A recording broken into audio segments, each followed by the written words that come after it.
Saudações a todos com a paz de Deus.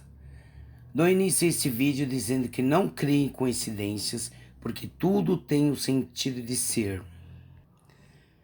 Aqueles que ouviram a narrativa do meu testemunho através dos vídeos conhecem as razões que me levaram a abrir um canal no YouTube contando parcialmente o que me fora revelado por Deus e as diretrizes que eu teria que tomar para cumprir com a missão que me fora designada. E se estou retornando ao canal com mais esse vídeo é por razões óbvias e pelo senso de justiça, não para alcançar honrarias de quem quer que seja, visto que todo o mérito dessa obra pertence a Deus e tampouco busco a credulidade das pessoas. Deus não trabalha com inverdades e na obscuridade. E se procuramos segui-lo em espírito e verdade, temos que combater esse mal transvestido de gente pacífica e lábios enganosos, que estão principalmente dentro das instituições religiosas. A verdade dita tem que ser comprovada, por isso tudo fora datado com antecipação. Ciente da verdade, eu não poderia deixar de me pronunciar mediante o cenário deprimente que tenho assistido em torno da congregação cristã no Brasil. Seria o mesmo que estar mancomunada com a hipocrisia e heresias, algo que Deus abomina. Como vocês sabem, o Senhor me deu a diretriz de escrever uma carta destinada ao ministério cristão e aos fiéis, já que o meu testemunho fora vetado na CCB do Brás no dia 30 de 12 de 2018, onde não pude cumprir com aquilo que Deus me designara. Fiz várias cópias e entreguei nas mãos do ministério de cada unidade da Zona Leste. Dia 12 de 1 de 2020, estive na CCB do Brás e entreguei a carta pessoalmente nas mãos do presidente, que por sua vez fora muito atencioso, dizendo que, se o senhor diz que a igreja teria que conhecer o meu testemunho, assim seria. Naquele momento, o senhor disse claramente em meu coração que ao ler o conteúdo ele não iria abrir para a igreja, visto que é deveras comprometedor espiritualmente falando, para eles. E foi em razão disso que decidi fazer a leitura da carta e posteriormente registrá-la em livro. Tenho recebido e-mails e vídeos de cultos online de alguns irmãos que estão confusos com tudo que está sendo inserido em cima dos púlpitos. A inversão de valores e fatores que infringem as normas, os códigos e os tópicos gerados pela cúpula ministerial da CCB, desde a sua fundação. Nem todos tiveram acesso à carta, e por isso alguns continuam pregando os descalabros antigos. E isso está gerando um caos espiritual, deixando boa parte da Irmandade confusa, sem saber em quem acreditar e no que acreditar, já que alguns se valem da luz que não receberam para pregar a verdade revelada por Deus. É notável a diferença nas pregações daqueles que não tiveram conhecimento da verdade, mas vai chegar até eles e vocês verão a mudança a olhos nus. Todos irão falar a mesma língua e terão o mesmo comportamento, diferente do que vem acontecendo. Horas. Mas se tivessem atentado à narrativa da carta que for entregue nas mãos do ministério, logo iriam discernir o que está acontecendo. Mas como a grande massa só tem olhos, ouvidos e segue as diretrizes dos homens, obviamente não deram crédito, ainda que os seus olhos estejam testemunhando o cumprimento das revelações. E vejo com tristeza a grande massa que sempre lutar em prol da verdade, glorificando a Deus por uma abrupta suposta mudança de ação e comportamento do ministério, sem ter a mínima noção do que está acontecendo. O que me deixa feliz, de certo modo, é saber que a carta fora lida pelo presidente, e não tendo como contestar com Deus e a sua verdade, creu, e hoje está inserindo aquelas palavras como se ele tivesse recebido a luz, o que o torna um usurpador da verdade, e deixa explícito que tudo quanto fora pregado seguindo o código CCB, todos esses anos, provinha do homem e não de Deus, com exceção dos verdadeiros instrumentos de Deus. Deus é surpreendente e vem por caminhos que não imaginamos. Coloca o homem em lugar escorregadio para desvendá-lo, faz o astuto cair na sua própria astúcia, tropeçarem em suas próprias palavras, contradizendo-as, e, mesmo o homem escondendo sua verdadeira intenção, o Senhor faz com que ele assuma a sua verdade perante o mundo, para a sua honra e glória. Essa mudança sobre a verdadeira nação abençoada por Deus, que iria se levantar após a forte tempestade que iria atingir a muitos, faz parte do conteúdo da carta, que a obra que o Senhor estava fazendo iria entrar para a história da congregação cristã, que as mãos do Senhor iria passar pela África, Egito, Europa e o continente asiático, onde esse grande pesar também está incluso na carta. Que o anjo da morte iria passar sobre as igrejas e seus ministérios, o que está ocorrendo, que o Senhor passaria e que seria um efeito dominó, entre outras revelações, que estão sendo cumpridos dia após dia para a honra e glória do seu santo nome, também estão na carta. Na verdade, o Senhor tinha me enviado para dar o meu testemunho e alertar o ministério e a igreja sobre o que estava por vir. Mas tais revelações sublimes não vieram através do suposto ungido, mas sim de alguém que saiu do anonimato. E sendo ela uma mulher que tanto discriminam, não deram ouvidos. Deus não escolhe os capacitados, mas capacita os escolhidos. Talvez agora entenda o porquê do título Revolução da Fé. Porque a fé de muitos sofreria uma revolução mediante a inversão de fatores e valores que iriam ferir nos tópicos da instituição e que sempre acreditavam que tinha a influência de Deus.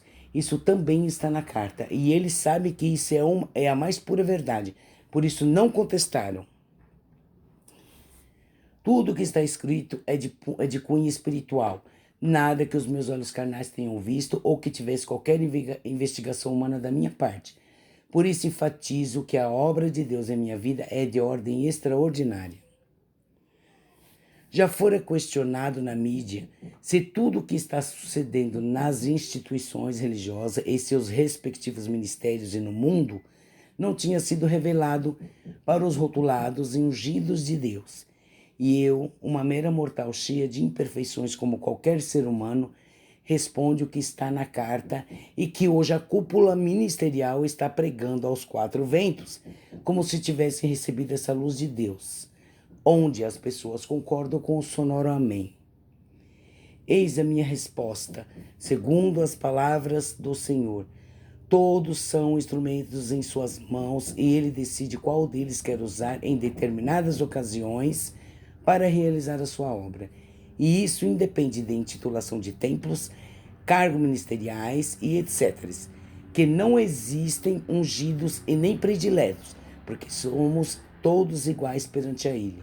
E isso está no conteúdo da carta e está sendo pregado em cima dos púlpitos. Usaram até a história de Samuel para endossar a suposta revelação momentânea. Ou seja, estão se valendo da verdade e usando da mentira para se autopromoverem. De todos os meios tentam tirar proveito da situação, mesmo que seja algo tão sublime como as revelações do Senhor, cujo conhecimento tiveram através da escrita que foram entregue em suas mãos. Nem eles mesmos estavam certos sobre a pandemia. Não sabiam se era obra de Deus ou se era do demônio. Então deram suas opiniões de forma dissertativa, camufladas em contexto bíblico. E a Irmandade, como sempre, digeriu tudo isso endossando com o solene amém. As pessoas nem param para pensar. Agora eu pergunto aos fiéis, se realmente fossem ungidos de Deus e os únicos para quem Deus manda o pão quentinho, por que Deus não teria revelado com antecipação tudo o que estava por vir para que pudesse alertar e orientar a Irmandade? Será que não sou estranho para vocês que até 2 meses atrás a CCB discriminava as demais instituições, fazia acepção de pessoas, tirava a liberdade, matava as almas, entre outras coisas mais que contrariam a tudo que Jesus Cristo pregou, e que são práticas abomináveis aos olhos de Deus, e hoje mudou a tática radicalmente? Não sou estranho isso para vocês? Não se perguntaram por que o ministério não adotara esses métodos antes, já que muitos têm combatido as práticas do mal há anos, mostrando provas patentes que os incriminam espiritualmente? Mesmo o Senhor levantando esses soldados que atiraram nos escombros para lutar em prol da verdadeira igreja de Jesus Cristo, como fora revelado há anos atrás, vocês se fizeram de surdos e cegos e sempre estavam munidos de flechas envenenadas para atacá-los. Nunca os viram como soldados que Deus levantara dos escombros para ajudá-los, mas como arqui-inimigos de Deus. Como estão equivocados! Faltou-lhes buscar na verdadeira fonte o entendimento e o discernimento espiritual para compreender a missão desses soldados. Deus se usou de misericórdia para com eles porque quiseram enxergar a verdade e lutar em prol dela. E vocês, o que fazem? Se munem das mentiras que o homem lança boca fora para contra-atacá-los, tal como faziam os antigos fariseus. Benditos sejam as palavras do Senhor quando disse no livro de Oséias 4, versículo 6: O meu povo foi destruído porque lhe faltou o conhecimento. E infelizmente é o que vemos suceder com a grande massa atrelada às instituições religiosas doutrinadas por homens desprovidos da guia do Espírito Santo de Deus. Aguardem, porque muitas mudanças estão por vir, mas não porque o ministério se conscientizou, mas porque Deus os colocar em lugares escorregadios para que suas máscaras caíssem diante do mundo, onde eles terão que admitir os equívocos que cometeram há anos dentro da instituição. Não se deixe enganar. Se Deus permitiu a realização dos cultos online, é porque tem um propósito muito maior do que o homem possa imaginar. Ele sabe que não tem para onde correr ou a quem recorrer. São criaturas caminhando em círculo nas mãos do seu Criador. O que são eles diante dessa magnitude? Meros mortais sem poder algum. Toda essa movimentação que está ocorrendo no mundo, por pior que possa nos parecer, é para externar a verdade e beneficiar aquele que crê e procura servir a Deus em espírito e verdade. O homem não é e nunca será páreo para Deus. Ninguém muda ou tem uma conscientização inversa do que sempre praticara abruptamente. Portanto, não se engane. O lobo perde o pelo, mas ele não perde o vício. Nada acontece sem a permissão de Deus, e Ele está permitindo tudo isso por hora. O que não quer dizer que o homem não possa reverter a situação ao se sentir ameaçado por algum fator que não venha atingir os seus objetivos. Lembre-se, Jesus Cristo é o único caminho, a verdade e a vida, e ninguém vai ao Pai se não for por Ele. Quem conhece o Pai, conhece o Filho, e quem conhece o Filho, conhece o Pai. E o Espírito Santo é a extensão de Deus que desceu sobre o seu Filho Jesus Cristo logo que fora batizado, ou seja, o Pai está no Filho e o Filho no Pai. E o Espírito Santo está em ambos. E para finalizar, deixo uma frase para reflexão. Quem desconhece os poderes do Criador não sabe do que ele é capaz, mas quem os conhece não deveria subestimá-lo de modo algum, pois sabe que a sua justiça é implacável e o veredito final irrevogável. Vemos em Mateus 10, versículo 26, a palavra que diz: Portanto, não os temais, porque nada há encoberto que não haja de revelar-se, nem oculto que não haja de saber-se. Se por orgulho, soberba ou pretensão não seguiram as diretrizes do Senhor concernente às revelações descritas na carta, não deveriam tentar tirar proveito de algo tão sublime e sagrado, pois não sabem o peso da carga que estão levando para as suas almas. Se houve arrependimento em seus corações e Deus está dando a oportunidade para retornarem do pecado e consertar o que havia de errado, então façam o que é correto aos seus olhos para alcançarem o perdão. Um erro não conserta o outro, e é como trocar 6 por meia dúzia. E não esqueçam de alertar os demais ministérios, porque continuam pregando as mesmas inverdades, convictos de que tudo o que lhes são repassado da cúpula ministerial é o correto. Não há entendimento, discernimento espiritual e tampouco o temor de Deus em seus corações. Cumpram com aquilo que fora pregado em cima do púlpito, diante dos olhos do mundo, deixando espaço livre para aqueles que são verdadeiros instrumentos de Deus, que não têm cargos ministeriais, mas que existe nele algo muito sagrado e que falta em muitos, a guia do Espírito Santo de Deus, que vem para agregar o povo e não desvirtuá-lo. Respondam a si mesmo com lucidez espiritual e racional. Somos servos de Deus ou Ele é o nosso servo?